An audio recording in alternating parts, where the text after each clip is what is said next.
Hey, on se retrouve aujourd'hui pour une nouvelle vidéo, pour ma vidéo préférée de l'année, c'est-à-dire que aujourd'hui je vais vous parler de mes meilleures lectures de l'année 2020. Alors déjà, appréciez ce merveilleux décor, si jamais vous voulez voir la vidéo, elle sera dans le petit i, je crois que c'est là, et elle sera en barre d'infos. Je vous montre, enfin j'ai fait une vidéo où je vous montre l'installation des bibliothèques, comment je les ai rangées et quel calvaire ça a été pour moi aussi. Mais bref, trêve de blabla, on va commencer tout de suite, j'en ai noté 1, 2... One eternity later. J'aurais aimé faire un top 10, mais cette année, je compte 11 lectures préférées de l'année. Et il y en a 1, 2, 3, je sais pas, ça n'a pas été des coups de cœur, mais ça a été des tellement bonnes lectures et j'en ai un tellement bon souvenir qu'il fallait que je vous les montre. Donc on va commencer par les meilleurs et ensuite on terminera par ceux où c'est les presque meilleurs, il manquait pas grand chose pour que ce soit des coups de cœur et j'ai hâte de vous en parler, vraiment. Je tiens aussi à dire que cette année il n'y aura pas de flop de l'année. En fait j'ai eu qu'une seule mauvaise lecture et j'ai pas envie de lui donner du crédit. Donc voilà, dans l'ensemble j'ai passé une bonne année, enfin au niveau de lecture en tout cas. J'ai fait de très bonnes lectures, d'excellentes, de génialissimes lectures. J'ai déjà fait un peu plus de top flop, du coup vous avez pu vous en rendre compte. Mais ouais, dans l'ensemble j'ai fait des bonnes lectures et même celles qui m'ont pas forcément plu, je dirais pas que c'est des mauvais bouquins, c'est juste que ça l'a pas fait avec moi. Et pour certains c'était juste pas le bon moment. Et il y en a qu'un seul où vraiment je le recommande absolument pas, et pourtant c'était des coups de cœur chez certains, mais j'ai pas envie de donner du crédit comme je vous le disais avant, donc on va commencer maintenant avec mes coups de cœur de l'année 2020. J'en ai très peu parlé finalement, alors que je pensais avoir saoulé tout le monde avec, mais non. Il s'agit de À moi la nuit, toi le jour de Beth O'Leary. Et oui, je regarde la couverture parce qu'à chaque fois je dis à toi le jour, moi la nuit. Ici on se trouve dans un roman contemporain, dans une romance, mais c'est tellement plus que ça qu'on... Ah non, c'est 15 contemporain, même s'il y a une grosse part de romance dedans. Ici on suit Tiffany qui était avec un mec, il l'a larguée mais il avait accepté qu'elle continue de vivre chez lui parce que... Alors, selon elle, c'est parce que il a pitié et qu'il veut pas la laisser comme ça sans logement, parce qu'elle vit à Londres et que ça coûte très très cher. D'un point de vue complètement extérieur, le mec est complètement toxique et il a envie de garder la mainmise un peu sur elle. Voilà. Mais un jour Tiffany elle dit non mais c'est plus possible, elle est une nouvelle meuf, je vais pas rester chez lui éternellement, donc je vais me trouver un logement. Un logement à Londres quand vous n'êtes pas milliardaire, c'est très compliqué. Donc Tiffany va chercher dans les petites annonces et elle va tomber sur Léon je crois, c'est ça. Elle va tomber sur Léon qui lui poste une annonce, mais what the fuck. En fait il dit je suis infirmier, je travaille la nuit, donc vous pouvez occuper le logement la nuit en fait parce que je n'y serai pas, ainsi que les week-ends parce que je suis chez ma compagne.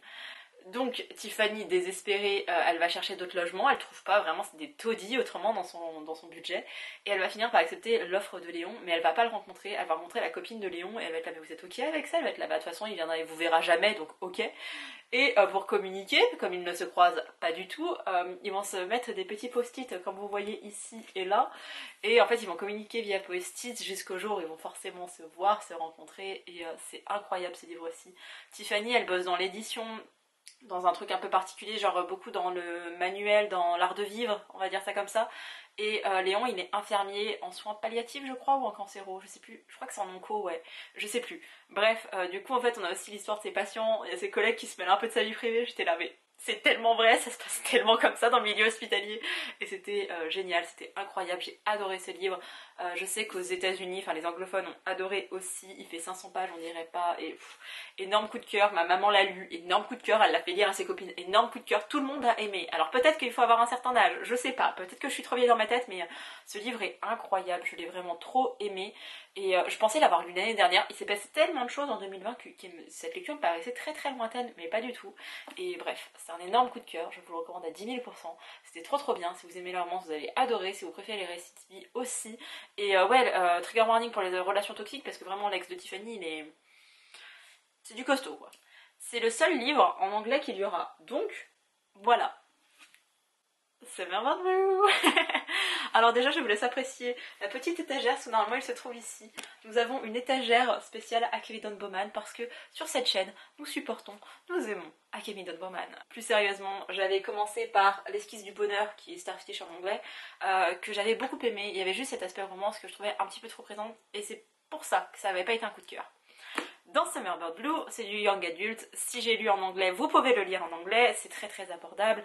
Les phrases sont très simples. Il y a juste des petites choses où c'est écrit en une sorte de d'argot propre à Hawaï. Il y avait des choses, j'étais là, quoi, qu'est-ce qu'il a dit? Et il fallait que je relise la phrase, que je la traduise en bon anglais pour ensuite la comprendre. Mais c'est la seule chose qui était un peu compliquée à lire, autrement c'est très très simple. Ici on suit Rumi qui a une sœur dont elle est très proche, mais en même temps il y avait une relation un peu conflictuelle, c'est-à-dire que sa petite sœur, elle l'idolâtrait Rumi, elle était trop bien, elle était parfaite, alors que Rumi avec sa petite sœur, elle était là, mais pourquoi est-ce qu'elle marche toujours dans mes pas? La maman de Rumi est célibataire, enfin le père des filles s'est barré, elles n'ont jamais connu leur père. La mère de Rumi, pour pallier à tout ça, à son absence et au fait que ça coûte cher la vie, elle a 2 jobs, donc elle voit très peu ses filles, et du coup Rumi et sa sœur vont être très très proches. Un jour, Léa, donc la petite sœur, va avoir un accident de voiture alors que toute la famille était présente, et elle va décéder. Et Rumi, elle va pas trouver de réconfort dans sa peine, c'est-à-dire qu'avant elles écrivaient beaucoup de musique ensemble avec Léa, c'était vraiment leur truc, leur passion commune, et elles avaient un rêve de former un groupe, toutes les deux en fait, de former un duo et de percer grâce à ça. Et leur truc c'était de trouver des mots au hasard et d'en faire une chanson. Donc qui s'appelle Summer Bird Blue, c'est parce que avant de mourir en fait elle cherchait des mots comme ça au hasard, et il y a eu Summer Bird et Blue. Et on va donc suivre Rumi, dont la mère va complètement la laisser tomber parce qu'elle va être ravagée par son chagrin. Rumi elle-même va être contre tout le monde, elle voudra avoir personne, elle voudra plus faire de musique alors que c'était vraiment son échappatoire en fait auparavant. Et du coup la mère de Rumi va dire bah je t'envoie chez ta tante à Hawaï, tu l'as jamais vue tant pis, mais tu peux pas rester comme ça. Donc elle va aller à Hawaï. Et Rumi elle va être en mode je veux voir personne, je parle à personne, je déteste la musique, je veux juste mourir sans mourir quoi. Elle va vraiment se laisser j'ai pas envie de me suicider, mais j'ai pas envie de vivre non plus. Donc je suis dans cet entre-deux. Et c'est tellement bien décrit. Vraiment, c'est hyper bien décrit. Ah, j'aime tellement Rumi. On dirait moi, Rumi, c'est une extension de moi-même, vous avez pas idée à quel point. Et Rumi, elle va avoir 2 voisins. Alors le premier, c'est un vieil homme qui a perdu sa femme il y a quelques années, qui est un peu aigri. Mais comme Rumi, elle est aigrie, elle va finir par bien s'entendre avec lui. Et le deuxième, c'est un jeune voisin. Il vit avec ses parents, son père qui est militaire, qui est assez dur, sa mère un peu absente quand même. Et ce voisin-ci, Rumi, enfin lui plutôt, il va avoir une sorte de petit crush pour Rumi, il va bien l'aimer. Je vous précise ici que nous avons une héroïne qui est asexuelle, aromantique, en tout cas qui est dans ce questionnement, et c'était hyper intéressant de ce point de vue-là parce que Rumi, elle est vraiment dans ce truc de j'ai essayé des choses, j'aime pas forcément, je trouve pas l'intérêt à l'amour, au sexe, etc. Enfin à l'amour entre guillemets, au sexe, etc. Ça m'intéresse pas. Peut-être que c'est temporaire, peut-être que je changerai d'avis, peut-être qu'une personne me fera changer d'avis, peut-être que c'est pas mon genre, enfin je suis pas attirée par les garçons. Elle dit je sais pas, mais actuellement j'en suis là, et c'était hyper bien décrit, et oh là là, je suis demisexuelle pour ceux qui ne le savent pas, et du coup j'étais là mais c'est tellement vrai ce qu'elle dit, et vraiment je me suis vraiment beaucoup retrouvée dans Rumi. C'est très tourné sur la musique, c'est aussi, c'est un super young adulte parce qu'on voit vraiment la relation qu'on a avec nos parents, avec la mère plutôt, avec Rumi, avec sa famille de manière générale, où c'est pas forcément au beau fixe, où c'est conflictuel, où tu sais pas trop comment te situer par rapport aux autres, où tu te sens abandonné mais en même temps t'as pas envie de demander de l'aide, et il y a toutes ces questions-là. La santé mentale c'est le cœur du sujet du bouquin, il est question de dépression, d'anxiété, compte tenu de la situation, mais plus largement il en est aussi question. Et ouais, de la musique, il est beaucoup question de musique, mais c'est pas en mode groupe de rock, etc. C'est vraiment très subtil et c'est hyper bien fait. Il est aussi question de surf dedans, il y a beaucoup d'amitiés, des amitiés différentes, des amitiés qui se construisent et qui se déconstruisent, et même s'il n'y a pas de romance à proprement parler, il y a des petites choses qui se passent, et ouais, franchement, c'est pour moi le young adulte parfait. Et je sais qu'il sera pas traduit avant des dizaines d'années en France parce que quand on a des héros et des héroïnes aromantiques ou asexuels, en France on les traduit pas, mais c'était hyper intéressant, c'était trop bien.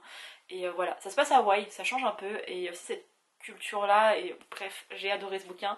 Je vous ai déjà beaucoup parlé de Akemi Donboman, mais vraiment lisez-le, il est extraordinaire, je l'ai adoré, et bref, lisez-le. J'en ai pas encore véritablement parlé sur ma chaîne. Il y a eu un vlog qui était dédié, mais je découvrais cette saga. Maintenant que j'ai lu 2 de ces tomes et que je suis déjà en deuil et en tout ce que vous voulez, il faut que je vous en parle au moins un petit peu parce que ça a marqué mon année 2020. En 2020, j'ai décidé de lire l'un des romans préférés de Mika. Il en avait jamais parlé, jusqu'à un jour, en mois de mars, où lors d'un live avec Nina et Iman, il débarque et il dit vous l'avez lu. J'étais là mais qu'est-ce donc? Et moi j'entends le clan Bennett, je m'attends à un truc, j'en sais rien, historique ou je sais pas, je voyais un peu, je sais pas, j'imagine un truc en Irlande avec des Highlanders et tout, et pas du tout. Le clan Bennett. Donc là c'est le premier tome, j'ai pris Le Chant du Loup de TJ Klune. Ça raconte l'histoire d'une famille, les Bennett, qui sont des loups-garous, enfin qui sont des loups, ouais des loups-garous. Il est question de mages dedans, donc de sortes de magiciens, sorciers, etc. Il est question de vengeance, il est question de famille, d'amour, de... Oh, il est question de tellement de choses dans ce livre, je peux pas vous en parler parce qu'il y a trop de thématiques. Ici dans le tome 1 on suit Ox qui a 12 ans, son père s'est barré et pour aider sa mère il va vouloir travailler dans un garage avec Gordo qui va devenir un peu son mentor, son père de substitution, sauf que Gordo cache des choses. Et Ox en parallèle de tout ça il va rencontrer un jeune garçon qui s'appelle Joe qui est vraiment plus petit que lui et Joe il va voir un peu en Ox une sorte de grand frère. C'est un peu bizarre dit dans ce contexte-là. Si vous avez lu la saga, vous allez me dire Pauline, non. Mais c'est un peu comme ça que c'est présenté au début. Donc Joe arrête pas de suivre Ox et en fait la famille de Joe, ce sont les Bennett et il y a toute une histoire familiale autour. Je trouve que ce tome-ci dans la construction de la famille, en tout cas vraiment la place de la famille et tous ceux auxquels c'est rapporté, ça fait beaucoup penser au Cullen dans Twilight. Et c'est peut-être aussi pour ça que j'ai adoré le premier tome et ensuite le tome 2 se détache, enfin peut-être pas complètement de ça mais c'est autre chose. Mais dans le tome 1 j'avais vraiment l'impression de voir ce noyau familial hyper fort, la notion de famille qui ne s'étend pas qu'au lien du sang, qui s'étend aussi... en fait c'est une meute et clairement ce mot il veut tout dire pour moi. La famille on la choisit pas forcément et on subit parfois des choses tandis que la meute c'est un peu genre la famille qu'on a choisie, la famille qui nous a choisi ce truc là.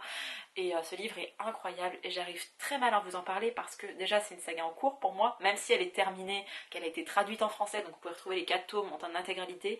Personnellement, parce que je sais que ça a été une critique, mais personnellement, j'ai pas du tout été dérangée par la traduction, en plus c'est du fantastique et je l'ai lu sur liseuse et ça m'a pas posé de problème vraiment, donc je ne comprends pas en quoi la traduction est dérangeante. Je ne l'ai pas lu en VO donc peut-être que c'est pour ça. Dans ce livre j'ai je ne sais pas combien de citations possibles, j'ai pleuré, je ne compte même plus le nombre de fois et j'ai été tellement touchée par Ox et j'étais là non mais personne ne pourra me toucher comme Ox.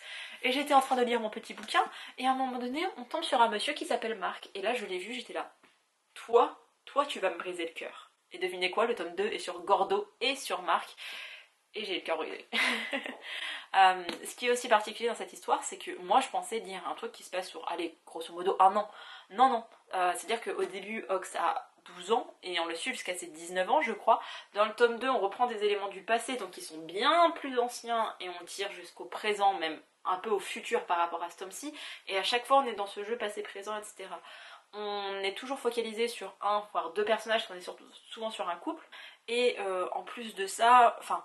On voit aussi la famille dans son ensemble, on voit la meute, on les voit tous, donc même quand on dit là il est sur Ox et plus ou moins sur Joe, on voit tous les autres personnages. Si je vous dis que j'ai craqué sur Marc, c'est qu'il y a une raison.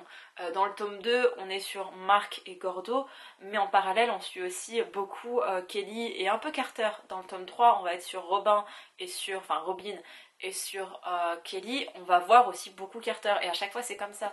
Et c'est très très bien fait, et voilà, personne n'est laissé pour compte, c'est génial. C'est du MM pour celui-ci, enfin pour presque tous je crois. C'est très très bien fait, c'est très très bien représenté, il est question de tellement de construction de couple, etc. Il y a énormément de représentations, donc voilà. Et bref, si vous aimez le fantastique, je suis sûre que vous aimerez cette saga, c'était incroyable. Si vous avez aimé Twilight, vous adorerez parce qu'on a un level tellement haut que voilà. C'est incroyable, j'aime énormément cette histoire, et ça serait réducteur de dire que c'est que du fantastique ou c'est qu'un truc à propos des loups, parce que vraiment la notion de famille, de meute, j'ai tous les trucs en tête maintenant, je suis là, non, paix, joie, amour, faut pas que tu dises ça. Mais oui, c'est incroyable, lisez ce livre, il est génialissime. Un jour je vous ferai une vidéo, enfin en 2021 du coup, je lirai le tome 3 et le tome 4 et je pourrai vous faire une chronique complète sur cette saga, mais énorme coup de cœur de l'année. Et c'est un coup de cœur qui, c'était déjà quand j'ai fini ma lecture, j'étais là, en fait c'est au-delà d'un coup de cœur, c'est vraiment un truc... c'est incroyable, c'est plus qu'un coup de cœur, c'est plus que tout ça, c'est plus que vous pouvez imaginer quoi. On continue sur du fantastique, mais je vous en ai beaucoup parlé, donc je vais essayer d'être courte parce que là jusqu'à présent je vous parle tellement profondément de tous les bouquins que cette vidéo va durer 3/4 d'heure. Le Prince Cruel de Holly Black, c'était ma sortie je crois la plus attendue de l'année 2020. Pour 2021 il y en a 2-3, beaucoup de représentations, beaucoup de traductions qui me font envie. Je ferai peut-être une vidéo dédiée, ça dépend, il faudrait vraiment que je creuse le sujet, et plus je creuserai le sujet sur les trades et sur ce qui va sortir en France comme dans les pays anglo-saxons, plus j'aurai envie de dépenser de l'argent, donc on va tâcher d'être raisonnable quand même. Le Prince Royal de Holly Black, c'était la sortie que j'attendais plus en 2020, comme je vous le disais, et c'est un fantastique, j'ai adoré, j'ai vu des avis vraiment mitigée, soit on adore, soit on déteste, j'ai l'impression. Je l'adore, l'une d'entre vous, je suis désolée, j'arrive déjà pas à retenir le nom des personnages, donc vous comprenez bien que les pseudos, voilà.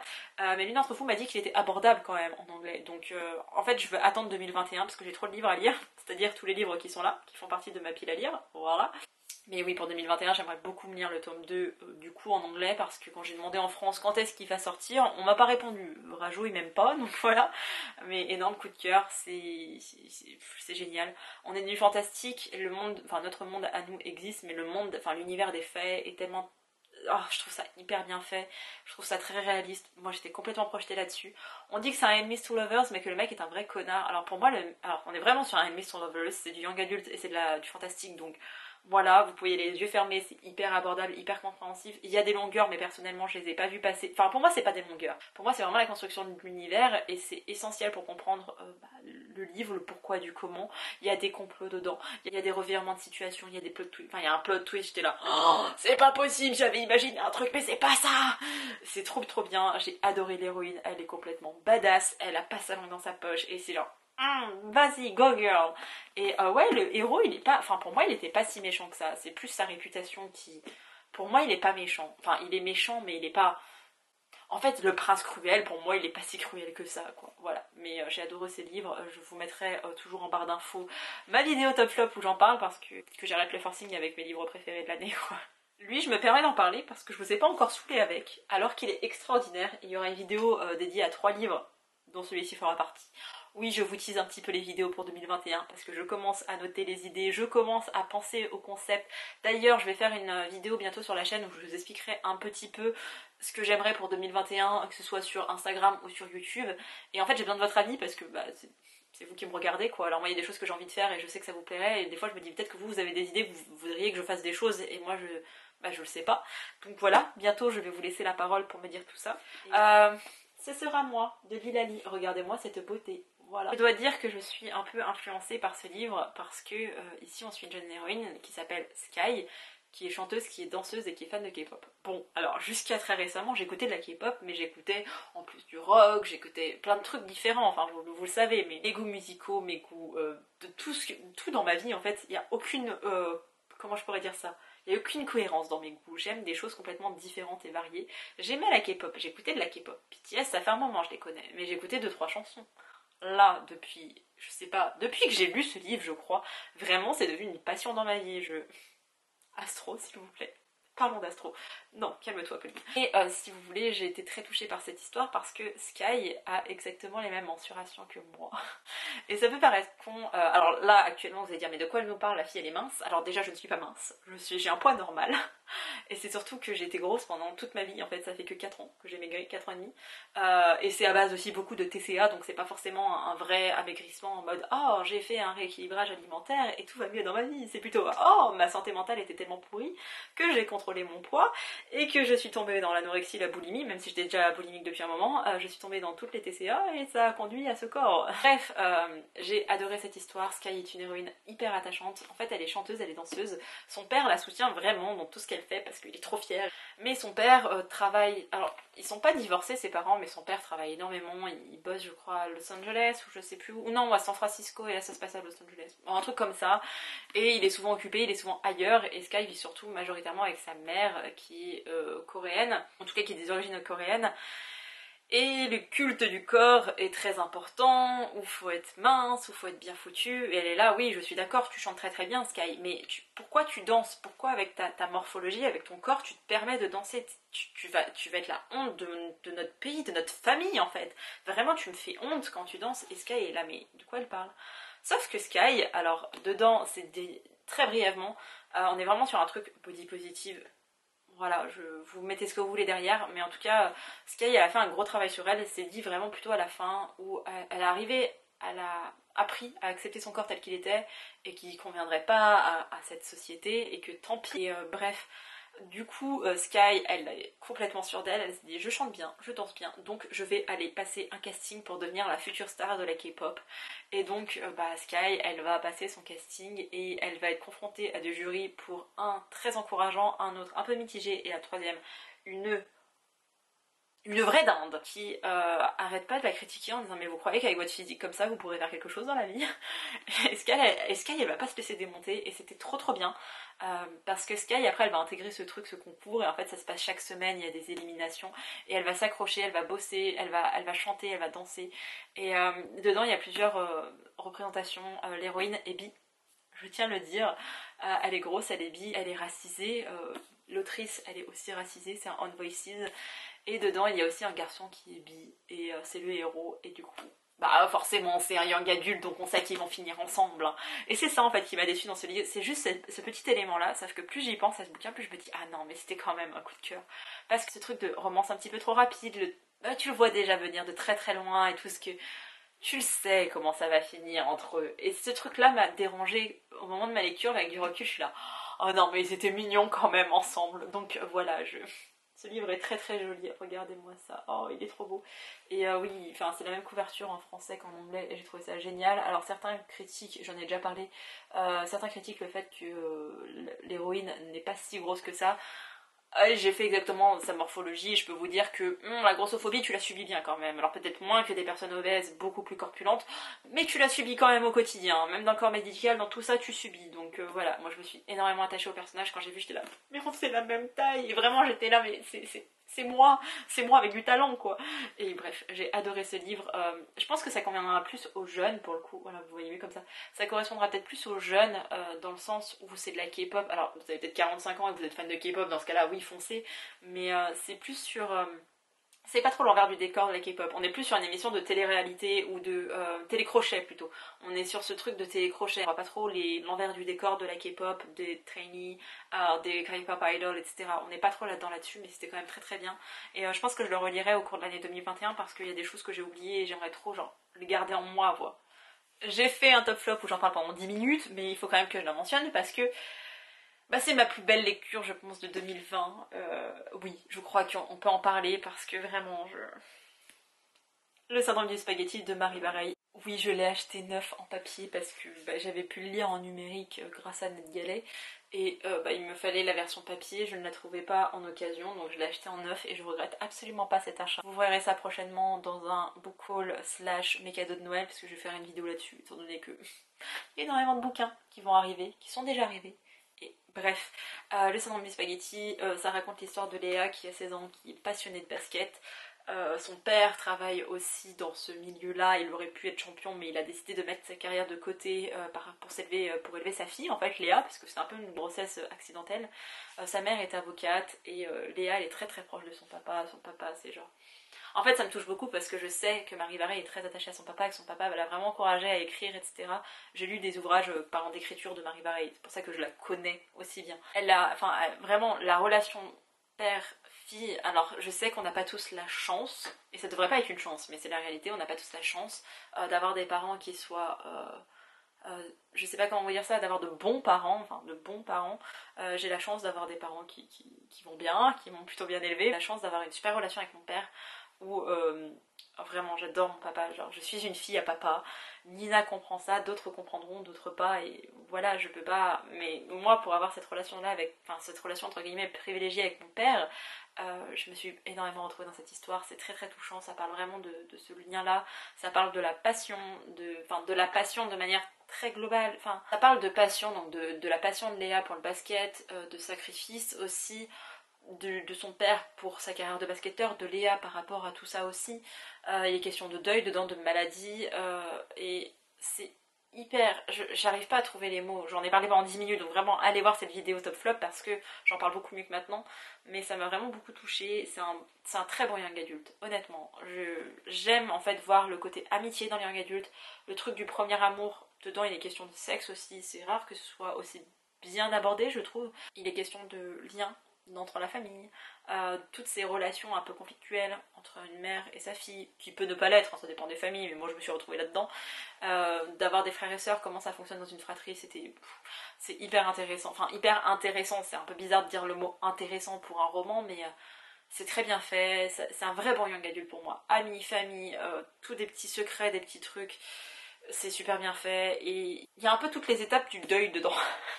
C'est pas très gagné comme ça, mais vraiment on passe par tellement d'émotions au cours de notre vie, dans plein de situations différentes, et là c'est très très bien mis à l'honneur, et on peut expliquer qu'on doit faire le deuil de certaines choses de notre vie, parce qu'on n'a pas le choix, et on peut faire des deuils de manière genre la mort, c'est vraiment fatal, on parle de deuil, mais vous devez faire aussi parfois le deuil d'une relation amoureuse, le deuil de certains liens avec votre famille, parce qu'il y a des personnes, même si elles font partie de votre famille, si elles sont toxiques, bah vaut mieux s'en séparer. C'est un deuil quand même, ça parle aussi, enfin le deuil ça peut être aussi d'une amitié, ça peut être d'un travail, ça peut être d'un mode de vie. Voilà, clairement on a fait le deuil de nos libertés en 2020. Il y a plein de choses comme ça et je trouve que c'est très bien représenté dedans, donc voilà. Allez voir mon top flop, j'en parle beaucoup mieux, mais vraiment je crois que c'est c'est ma lecture préférée de 2020. Vraiment c'est celle qui m'a le plus marqué. Genre vraiment, je suis encore bouleversée quand j'y pense et je sais pas quand est-ce que je pourrais le relire parce que j'ai peur que ma première lecture elle était tellement exceptionnelle que ma seconde lecture elle sera moins intense. Donc tant que j'aurai peur, je relirai pas et pourtant Dieu sait à quel point j'ai envie de le relire quoi. J'ai déjà beaucoup trop parlé et il y en a trois que j'ai pas encore en format papier. Le premier s'agit de Brisé de Nicolas Haken. Je pensais en avoir déjà, enfin je pensais l'avoir lu en 2019 et quand j'ai fait mon petit bilan j'étais là mais je l'ai lu en 2020. Mais vraiment, il s'est passé trop de choses. Et comme j'ai pas le livre en format papier, vous aurez la couverture ici, comme d'habitude, je l'ai calé même un petit peu pour que vous ayez plus de place. Mais je ne me souviens plus du nom des personnages. J'ai pris mon portable pour tricher un petit peu et retrouver les prénoms. Je me souviens qu'il y avait un Holden dedans, mais j'étais là, non, c'est pas son prénom, parce qu'autrement, la fan de l'attrape-cœur qui est en moi, il serait réveillé, quoi. Dedans, on suit alors Théo, c'est un jeune homme qui va trouver un poste dans une entreprise, dans une grosse entreprise, dans une maison d'édition. Et le week-end précédant son embauche, il va coucher avec un homme dans des WC d'une boîte de nuit. C'est la première fois qu'il fait ça, il est là. Oh mon dieu, mais qu'est-ce qui m'a pris? Moi d'habitude c'est important pour moi d'avoir une vraie relation avec quelqu'un avant de coucher avec. Je suis pas ce genre de personne, mais qu'est-ce qui m'arrive? Mais vraiment il est tourmenté, il est vraiment il est au bout de sa vie quoi. Et il arrive dans sa nouvelle entreprise et il se rend compte que le mec avec qui il a couché, il s'appelle James et en fait c'est le PDG de cette entreprise. Donc il est très gêné, il est très timide et James va s'amuser avec Théo à chaque fois le charrier avec ça, à pas le charrier avec le fait qu'ils aient couché ensemble, mais plutôt genre il est timide, ah bah je vais le titiller là-dessus. Et c'était genre tellement bien, on est un peu dans le jeu du chat et de la souris mais sans que ça aille trop non plus, on comprend rapidement qu'ils vont avoir une relation et en fait ils vont construire une relation qui au début est un peu sans attache, en tout cas c'est un peu, peut-être pas libre, c'est un peu trop, mais ils ont pas envie de se prendre la tête avec un statut de couple et ce que ça peut impliquer donc ils vont juste avoir du bon temps ensemble, pas forcément que coucher ensemble mais aussi construire une relation sans penser un peu aux conséquences de tout ça quoi. Sauf qu'au fil de l'histoire on se rend compte que James il est pas aussi lisse, il est pas aussi en bonne santé, il est pas en aussi bonne santé que ça, et sa santé mentale, on comprend que, voilà. Je vous le dis tout de suite, trigger warning sur l'automutilation, le suicide, la santé mentale, la bipolarité, parce que James est bipolaire. Et c'est la première fois que je lis un bouquin sur la bipolarité, où c'est aussi bien écrit, représenté. Je sais ce que c'est la bipolarité d'un point de vue un peu extérieur et intérieur, et c'est hyper bien fait, c'est très bien retranscrit. On n'est pas du tout dans de la glorification et ce que j'ai adoré dans cette histoire c'est qu'à plusieurs reprises James est là, tu ne vas pas me sauver. Et c'est tellement important parce que dernièrement on voit beaucoup de romances, de livres de manière générale où on glorifie un peu les maladies mentales et on croit que, enfin, on fait croire aux gens que oh là là, quand tu seras en couple, tu verras, tout ira mieux. Non, c'est pas à une personne, à une tierce personne de vous sauver. La seule personne qui peut vous sauver, c'est vous-même.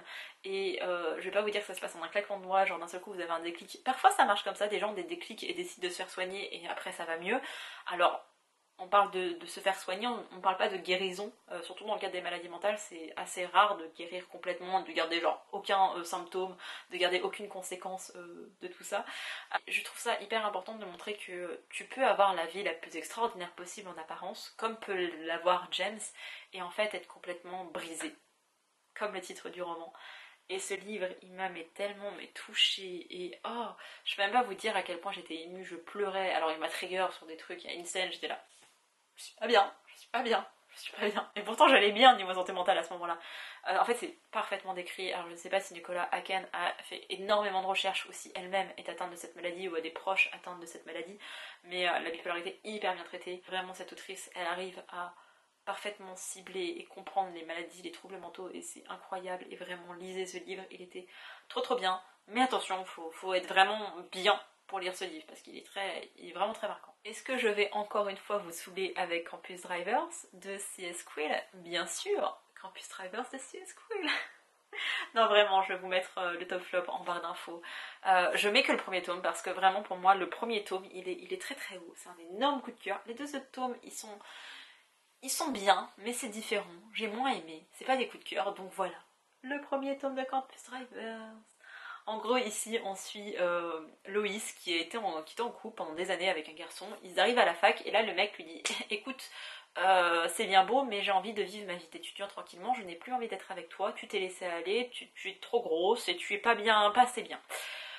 Loïs, elle va être en mode what? Mais là, en fait, tu me mets dehors parce que lui, il vivait dans l'appartement de sa grand-mère ou de sa tante ou de je sais pas quoi. Bref, ils avaient un logement ensemble. Enfin, ils avaient pris le logement ensemble parce qu'ils allaient à la fac ensemble et qu'ils étaient en couple. Donc, logique.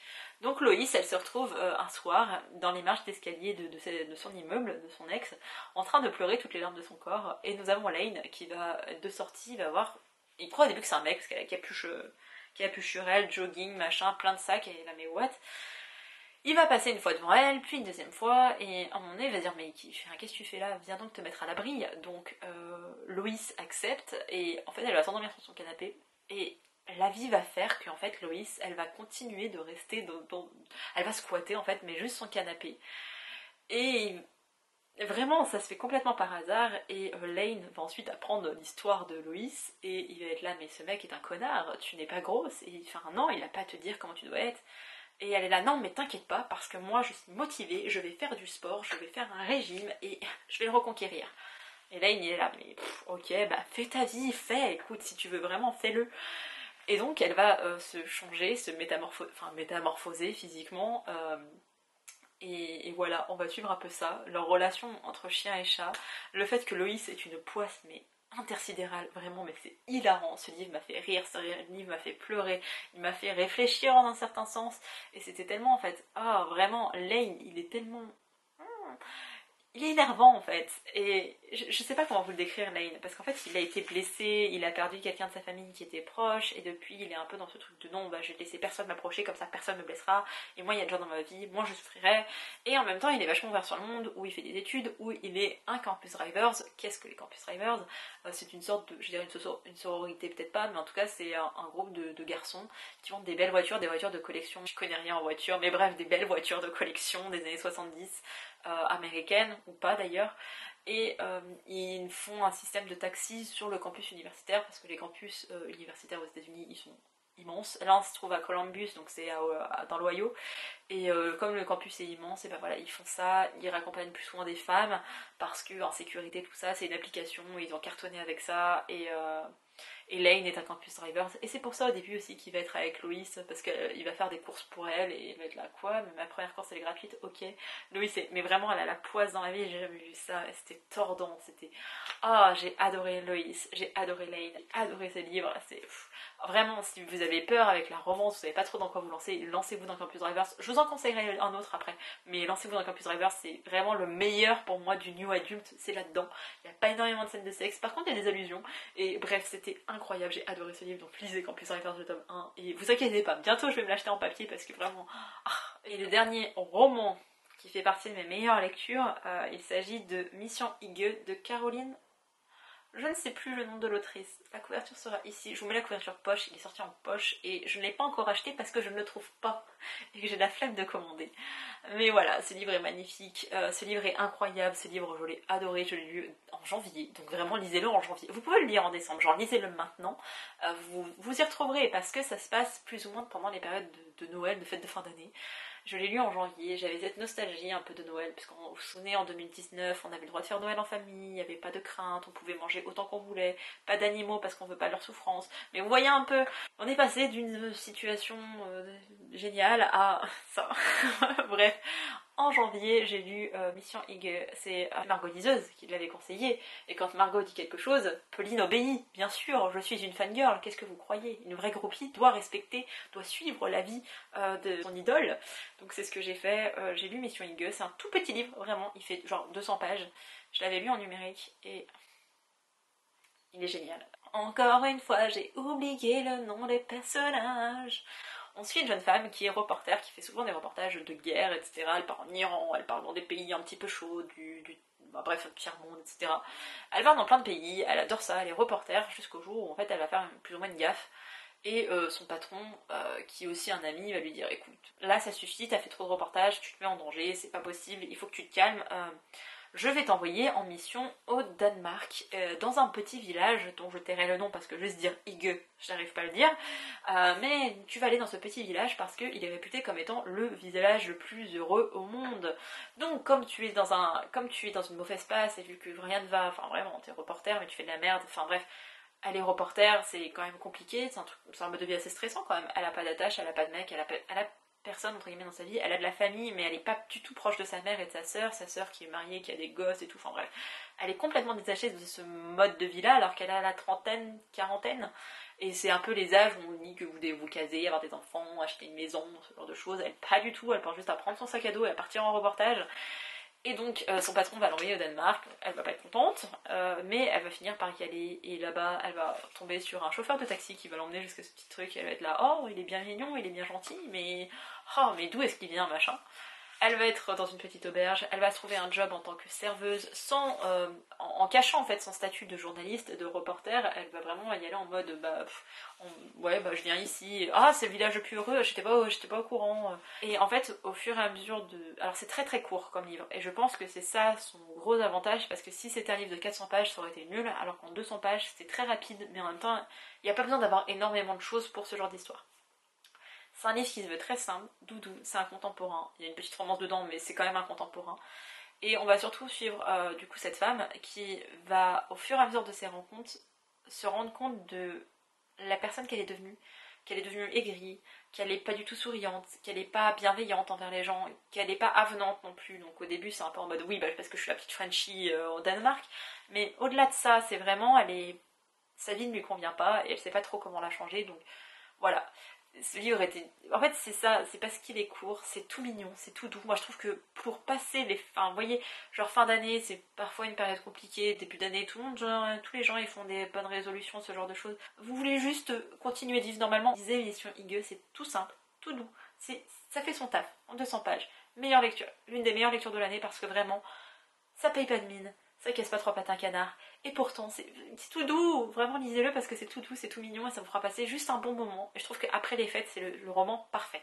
Il fallait forcément que je termine avec des graphiques, parce que beaucoup de lectures graphiques cette année. Après, je vous parlerai des autres livres qui ont marqué mon année, mais qui sont pas tout à fait des coups de cœur. Mais là, pour la lecture graphique, il fallait que je vous parle de mon roman graphique préféré, je crois qu'on peut le dire, La nuit et mon royaume de Claire Fauvel. Je l'ai adoré, je vous en ai parlé mille et une fois, mais regardez-moi la beauté de ces planches. Mais c'est trop trop beau. Je vais pas retrouver ma planche préférée forcément, mais c'est trop trop joli.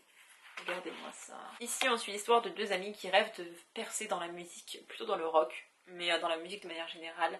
Ce sont deux meilleures amies. Au début, elles ne s'entendaient pas parce qu'il y en a une qui se faisait bully par l'autre. Pas très joyeux comme postulat de départ, mais ensuite elles vont apprendre à faire connaissance, elles vont devenir amies, meilleures amies. Et on va suivre à quel point leurs chemins vont prendre des directions différentes, et combien la musique va être essentielle pour l'une. Ça va devenir vraiment son mantra. Elle va se laisser crever de faim, elle va tomber dans l'anorexie, elle va être complètement brisée à cause d'une relation en plus mais éphémère et complètement nocive, mais en fait vraiment elle va vivre pour la musique. Et la deuxième va juste se dire j'aime la musique mais ça doit pas prendre cette direction là, c'est censé être une passion, pas quelque chose de nocif. Hyper bien fait, vraiment, je suis amoureuse des planches, elles sont trop jolies et vous avez une colorisation qui est très différente. C'est-à-dire qu'on commence avec des couleurs un peu... Alors là, vous avez des doubles planches comme ça qui sont magnifiques, mais autrement, on est sur quelque chose de plus classique. Voilà, au début, les couleurs sont très pastel, jolies, tout ça, et au fur et à mesure de l'histoire, on tombe de plus en plus dans quelque chose de plus sombre. Je suis désolée, je vous fais pas de close-up parce que la batterie clignote, donc bientôt je vais m'éteindre. Et après on arrive vraiment sur du plus sombre pour revenir sur du plus clair. Et j'adore quand on fait ça, ce travail de colorisation. Et vraiment je suis tombée en amour pour ce livre, pour cette histoire, pour tout. Si vous aimez la musique, vous adorez. Même si vous aimez pas, je pense que vraiment juste le visuel, ça se vaut. Et c'était incroyable, j'ai adoré. Et je vais finir avec deux petits mangas que j'ai découverts cette année. On va commencer par Blue Flag. C'est l'histoire de cette fille qui est amoureuse de ce garçon, qui lui-même est amoureux de ce garçon, qui lui-même est amoureux de cette fille. Voilà. En parallèle, nous avons une autre fille qui est amoureuse d'elle, et en parallèle, on a une autre fille qui est amoureuse de lui. Voilà, ça parle de ça, mais plus largement, ça parle de tout ce qui se passe au lycée, au Japon. Il y a des histoires d'amitié, il y a des histoires d'amour, il y a la question du coming out, il y a la question des études aussi, qui est très importante, des rêves, et de qui on était, de ce qu'on est maintenant, genre dans notre jeunesse en fait, quel enfant on est, quel adulte nous devenons. Et j'ai adoré Blue Flag, j'ai terminé le tome 6. Ah, le tome 6, je l'ai moyennement aimé, le tome 7, je l'ai adoré. Les 3-4 premiers tomes, c'était des coups de cœur, fallait que je vous en parle parce que vraiment, je ne parle pas souvent de manga. J'en parle un peu plus quand je fais des vlogs lecture parce que je greffe toujours des mangas dedans, mais cette année, ça a vraiment été l'année des mangas. Déjà l'année dernière, j'en ai lu un peu plus, mais cette année, vraiment, j'en ai lu beaucoup. Et je pense qu'en 2021, j'en lirai tout autant. Ils sont assez grands, assez gros, les bouquins de Blue Flag, vous voyez. Et c'est génial, j'aime beaucoup les dessins, ils sont très simples, hein, mais il y a quand même pas mal de choses à lire dans Blue Flag, donc c'est cool. Bref, j'aime aussi beaucoup la fille, donc voilà. Et le deuxième, vous avez dû entendre parler parce que parce que je l'ai déjà dit, BL Métamorphose de Kaori Tsurutani, pardon, je suis désolée, je déteste écorcher les noms. Ici, on suit une jeune femme qui est libraire et un jour, il y a une petite mamie qui va venir dans la librairie et qui va acheter des mangas en disant « Oh bah tiens, ça fait longtemps que j'en avais pas lu » et elle va acheter des Boys Love, donc des sortes de MM mais pas trop trash, il n'y a pas trop d'histoire de cul, c'est vraiment juste, voilà, juste une romance gay. Et elle va acheter le premier tome de ce manga et elle va adorer, elle va retourner à la librairie en disant « Mais je veux le tome 2 !» Et en fait, les deux, donc la jeune fille et la mamie, vont devenir amies et elles vont se rapprocher grâce à leur amour pour ce manga et pour tout ce qui est accompagné. Et la jeune fille est très solitaire, elle n'a pas beaucoup d'amis, elle n'a même pas d'amis, elle vit vraiment en recul de la société, un peu, enfin peut-être pas de la société, mais un peu en marge quand même des autres élèves. Et grâce à cette petite mamie, elle va s'ouvrir un petit peu plus au monde. Et bref, c'était très touchant. J'aime beaucoup les rapports intergénérationnels. Souvent, je trouve que c'est forcé. Là, j'ai trouvé ça très naturel. C'était très très bien. Donc, BL Métamorphose, je vous le recommande à 10 000 %. Il y a 4 tomes qui sont parus pour le moment. Et il y en aura d'autres. Mais j'ai adoré. Et en fait, j'en peux plus vraiment. Kiyun, s'il vous plaît, postez la suite. Sortez la suite parce que je n'en peux plus. J'en peux plus d'attendre. J'ai terminé. Je les ai bouffés en fait, les 4 tomes. Et maintenant, je suis en deuil. C'en est tout pour la partie coup de cœur de l'année 2020, mais comme je vous le disais, il y a des livres qui ne sont pas des coups de cœur, mais qui sont d'excellentes lectures, et il fallait que je vous en parle. On a un young adulte, et en fait je savais pas trop à quoi m'attendre. Je vais vous le montrer, comme ça vous comprendrez de quoi je parle. K-pop confidentiel de Stéphanie, je savais pas trop à quoi m'attendre. J'ai toujours peur de ce genre d'histoire quand ça traite de musique. En fait, à chaque fois, je me précipite dessus, et après je suis déçue. Quand j'ai commencé ce livre, je connaissais pas du tout l'envers du décor de l'industrie de la K-pop, les trainees, les labels, le régime alimentaire, la pression, les sensei. Je connaissais pas tout ça. Donc j'ai commencé ce livre avec mon ami innocent en me disant mais ça fonctionne comme à Hollywood, où oui tu as forcément une pression, tu as forcément des régimes alimentaires, mais ça peut pas être si catastrophique que ça. Que nenni, la Corée c'est 1000 fois pire que Hollywood, la Corée du Sud. Ouais, on va peut-être pas parler de la Corée du Nord. K-pop confidentiel, dedans on suit une jeune fille qui s'appelle Candice, qui est américano-coréenne et qui souhaite participer à un casting pour devenir une star de la K-pop, en fait pour devenir une trainee, donc pour devenir une apprentie star. En fait, je sais pas si vous connaissez un peu l'industrie de la K-pop, mais si vous ne connaissez pas, je vais vous faire un bref résumé. En gros, vous participez à des castings, vous êtes recruté, vous intégrez un label, un entertainment, une industrie en fait qui va vous donner des cours d'anglais. Vous allez apprendre à la bienséance, vous allez apprendre à vous comporter, à tenir des interviews, ce genre de choses. Vous allez aussi faire énormément de sport par jour, que ce soit de la danse et autres. Il faut que vous deveniez mince. Il y a aussi beaucoup de chirurgie esthétique en Corée du Sud, donc on va forcément vous faire adhérer à des critères de beauté. Et vous pouvez rester dans ces entreprises qui ne vous payent pas, vous ne voyez pas votre famille, parfois vous avez genre un jour de repos en 15 jours, vous avez un régime alimentaire strict, c'est comme ça, c'est pas autrement. Parfois vous êtes privé de votre liberté dans le sens où vous n'avez pas de téléphone ou ce genre de choses, ça dépend. Ça a un peu changé, on m'a dit dernièrement, Stéphanie aussi le dit, mais voilà, dans l'ensemble c'est ça l'industrie de la K-pop, c'est vraiment tu vis pour devenir, enfin tu vis en fait pour être une trainee. Vous pouvez rester 1 an avant d'intégrer un groupe de K-pop qui va ensuite plus ou moins percer, mais vous pouvez rester 10 ans dans le truc, ou alors ils vous revendent entre eux Vous avez plusieurs enchantments, vous avez plusieurs labels en fait qui vendent parfois un peu comme des transferts avec des joueurs de foot. Ce sera peut-être plus clair comme ça. Et en fait derrière il n'y a rien qui vous garantit que vous allez faire partie d'un groupe de K-pop et que vous allez pouvoir représenter votre pays, parce que c'est un petit peu ça la K-pop, c'est un peu représenter ton pays quoi, faut être fier de ses origines. Donc on suit Candace qui va passer un casting aux États-Unis parce que ça avait lieu dans le New Jersey là où elle vit, et suite à ce casting elle va être prise, donc elle va devenir une trainee, une apprentie idol, on va dire ça comme ça. Et on va avoir l'envers du décor dans ce livre. Donc autant ce sera moi, c'était tout douillet, c'était là, ah là là, elle est belle, et elle s'accepte, et elle s'aime comme elle est. Autant avec Candace, on n'est pas du tout dans le registre. Sauf qu'en plus elle est l'américaine, donc en fait elle a son point de vue américain occidental en fait, en Corée, dans un pays asiatique. Donc déjà il y a ce choc culturel, elle n'a pas une famille qui l'a vraiment inculqué ce genre de choses avec la Corée, donc elle connaît pas forcément ce pays, elle le comprend un peu le coréen mais pas tant que ça, donc elle va avoir des cours de coréen. Et voilà, avec Candace on va voir l'envers du décor, il y a le groupe des filles, le groupe des garçons, elle il va se passer un truc avec un garçon mais pas complètement, et en même temps dans tout ça il y a une star de la K-pop qui va plus ou moins s'intéresser à elle. C'est un côté un petit peu fanfiction et c'est peut-être aussi pour ça que j'ai adoré, mais si vous voulez quand j'ai commencé ce livre j'étais complètement innocente, je connaissais rien presque de la K-pop, c'est-à-dire si ce n'est que c'était de la musique que j'aimais écouter. Donc quand j'ai appris ça j'étais là mais...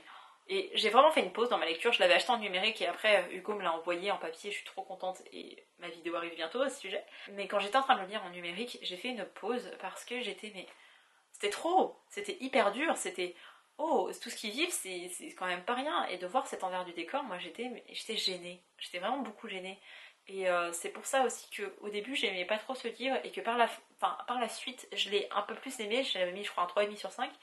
Et avec du recul et surtout avec tout ce que j'ai appris sur la Corée du Sud, les K-dramas, on parlera pas de K-dramas mais mon amour pour les K-dramas, la K-pop etc. Plus je me suis renseignée en fait sur tout ça, plus j'ai compris à quel point ce livre était important, était vrai, même si la fin est très édulcorée, je suis moins fan, mais on est dans du young adulte.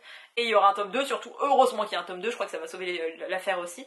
Mais ouais, la fin, enfin plusieurs semaines, voire mois après, je me suis rendu compte de combien ce livre était important et combien il m'avait plu, parce que vraiment ça montre l'envers du décor de la K-pop et de l'industrie, parce que les personnes qui font de la K-pop, les idols, les trainees, etc., c'est elles les victimes, et c'est pas elles qu'il faut blâmer et pointer du doigt et dire c'est de votre faute si après il y a de nouveaux standards, etc. C'est des victimes du système et c'était hyper intéressant, et c'est pas parce qu'on pointe les choses que ça va changer la face du monde, mais c'était quand même hyper intéressant. J'ai adoré, vraiment, avec du recul je suis là mais... Bref, je le relirai avant qu'il sorte le tome 2, mais j'ai vraiment adoré. Et je vous recommande d'ailleurs un article qu'a fait Tiffany, je vous le mettrai en barre d'infos, donc les lectures d'Hachi sur Instagram et sur son blog. Elle a interviewé Stéphanie, du coup vous avez des compléments de tout ça et c'était hyper intéressant, et voilà, bref.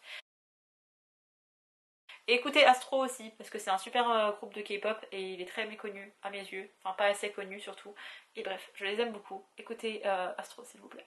Je suis désolée, il faut que je tourne cette dernière séquence au téléphone parce que mes 2 cartes mémoire sont pleines et que mon appareil vient de rendre l'âme. En fait je ne sais pas s'il ne fonctionne plus ou si juste il est en PLS parce qu'il n'y a plus de batterie, mais... Tout va bien. Je vais vous parler d'un dernier bouquin, je vous mets la couverture ici. Il s'agit de l'Anti-lune de miel de Christina Loren. Il y a un élément final, ou presque, qui m'a... Vraiment, je n'ai pas du tout aimé cet aspect-là.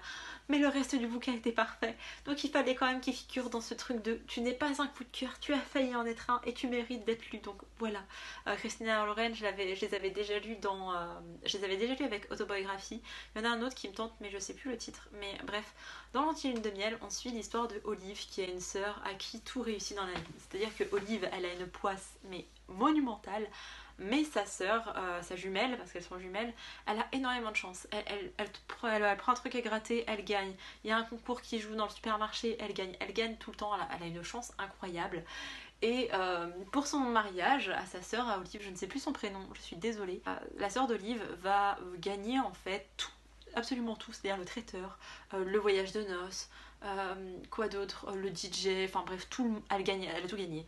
Donc son mariage lui a coûté pratiquement rien. Et arrive la cérémonie du mariage, il y a le buffet, il y a des fruits de mer, sauf que Olive n'en mange pas, donc elle ne va pas manger des fruits de mer. Et deuxièmement, le frère du mari, donc le beau-frère de Olive, et qui est aussi son témoin, comme Olive est le témoin de sa sœur, n'aime pas non plus ça, et donc lui non plus ne va pas en manger. Je vous laisse deviner ce que ça donne, une infection alimentaire à cause des fruits de mer, bien sûr. Donc Olive et Ethan sont tous les deux pas malades, alors que tout le reste de la famille est en train de vomir triple boyau, et surtout la sœur d'Olive qui devait partir en lune de miel, genre juste après le mariage, elle ne peut pas y aller, elle est malade comme un chien, son mari aussi, ils sont mais vraiment au bout du bout. Et comme Olive et Ethan sont les seuls qui ne sont pas malades, la sœur dit quoi? Mais allez-y donc ensemble. Sauf qu'il faut savoir qu'on est sur un Enemies to Lovers. Oui, tout à fait. Et c'est pour ça que je l'ai adoré. En fait, ils ne s'entendent pas depuis toujours à cause d'éléments mais vraiment futiles. Mais selon Olive, Ethan la déteste et la méprise parce que il y a eu un petit quiproquo entre eux et depuis elle se dit non mais il me déteste, il me méprise, il me prend de haut, il croit que parce qu'il est intelligent et qu'il a un bon poste, il se croit tout permis, alors qu'elle elle galère dans la vie avec ses jobs, avec ses relations amoureuses, avec tout, il n'y a rien qui va dans sa vie à Olive, vraiment sa sœur c'est l'excellence et elle c'est un caca quoi. Et Ethan, il se dit, mais cette fille, j'avais rien contre elle, et maintenant, elle me traite mal, elle me parle mal, elle me parle pas des fois. Donc c'est elle le problème. Donc en fait, chacun croit que l'autre en veut à l'autre, alors que pas du tout, c'est juste dans leur tête. Donc ils se retrouvent dans une superbe chambre d'hôtel, dans une superbe suite à Hawaï, je crois, si je dis pas de bêtises, vraiment une île paradisiaque, un truc trop trop bien. Et bah au début ils se détestent, donc forcément ils vont pas se parler, ça va être un petit peu tendu entre eux. Ethan sort d'une relation assez sérieuse, donc il est pas très très bien non plus. Olive elle est juste Olive quoi, moi je l'adorais mais c'est Olive quoi, rabat-joie, pessimiste, enfin peut-être plus pessimiste que rabat-joie. Et au fur et à mesure de leur séjour, ils vont finir par faire des activités de couple ensemble parce que forcément dans le forfait lune de miel, il y avait des activités de couple, des massages, ce genre de choses. Bon ils vont peut-être pas faire ça tout de suite, mais ça va arriver dans le reste du séjour, ils vont apprendre à se connaître, ils vont comprendre des erreurs des uns et des autres et c'était trop trop bien, c'est mignon, c'est pas trop gnangnan, on est vraiment sur du nu adulte hein, pour le coup. Il y a une ou deux scènes de sexe, c'est pas très, on n'est pas trop axé là-dessus, hein, on n'est pas sur un gros érotique ou quoi que ce soit, et c'est ce que je préfère aussi lire. On est plus axé sur la romance et sur le fait de, ils se détestent, on sait pas trop pourquoi, et tous les petits pics, vous voyez, qui vont s'envoyer, tout ça, c'était tellement genre, c'est mordant, c'est j'aime trop.